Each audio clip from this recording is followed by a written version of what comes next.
Shalom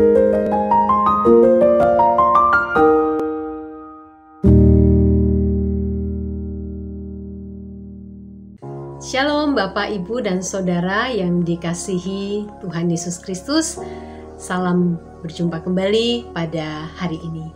Bapak, Ibu, dan Saudara, mungkin dalam hidup kita pernah berharap seseorang bisa berubah.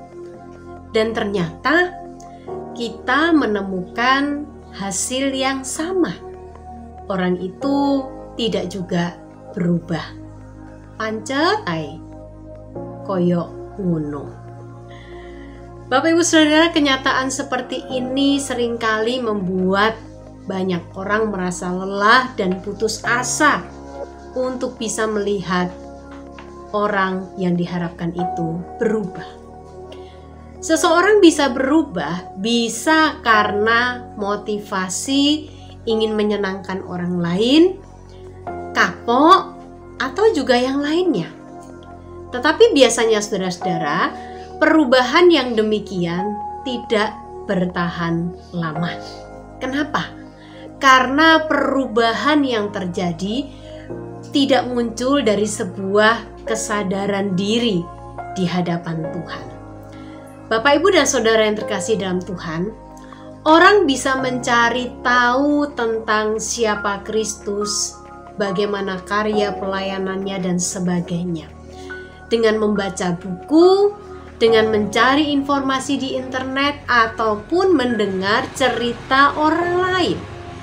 Namun saudara, buku, informasi, ataupun cerita orang lain tidak bisa mengubah hidup seseorang kalau dia sendiri belum mengalami perjumpaan secara pribadi dengan Tuhan. Saudara-saudara yang terkasih dalam Tuhan, betapa pentingnya pengalaman perjumpaan pribadi dengan Kristus, karena perjumpaan itu adalah titik balik yang mengubahkan hidup seorang pendosa. Itulah yang dinyatakan oleh Paulus di dalam bacaan kita hari ini. Paulus sangat menyadari dirinya, siapa dirinya, dan kejahatan seperti apa yang pernah dia lakukan. Dia mengakui bahwa dalam agama Yahudi ia seorang yang sangat pandai, juga sangat menjalankan adat istiadat nenek moyangnya. Namun kata Paulus, tetapi waktu ia yang telah memilih aku sejak kandungan ibuku dan memanggil aku oleh kasih karunia-Nya, berkenan menyatakan anaknya di dalam aku. Saudara, seorang Paulus berubah dari seorang penganiaya umat Tuhan, kini menjadi seorang rasul yang memberikan hidupnya untuk melayani Tuhan, memberitakan tentang firman Tuhan ke berbagai tempat dan kepada mereka yang belum pernah mendengar tentang Kristus. Pengenalan akan Allah sudah seharusnya membawa perubahan perilaku. Agustinus dari Hippo mengatakan bahwa seorang Kristen seharusnya menjadi sebuah haleluya dari kepala hingga kaki. Saudara, apa alasan terbesar kita mau berubah? Dan apa bukti nyata dalam keseharian hidup kita tentang perubahan itu?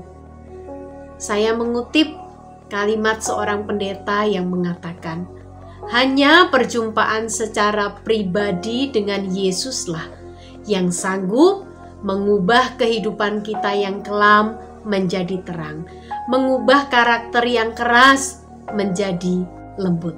Saudara, mari kita membuka hati di hadapan Tuhan dan alamilah perjumpaan dengan Tuhan yang mengubahkan hidup kita. Mari kita berdoa. Tuhan, tolonglah kami supaya kami tak mengenal-Mu atau hanya tahu tentang Engkau, tapi sungguh kami mengalami perjumpaan dengan Engkau secara pribadi ya Tuhan, sehingga setiap perubahan yang terjadi dalam hidup kami adalah oleh karena kasih karunia-Mu bagi kami. Tolong kami Tuhan, supaya kami hidup berkenan dan menyenangkan hati-Mu. Demi Kristus Yesus kami berdoa. Amin.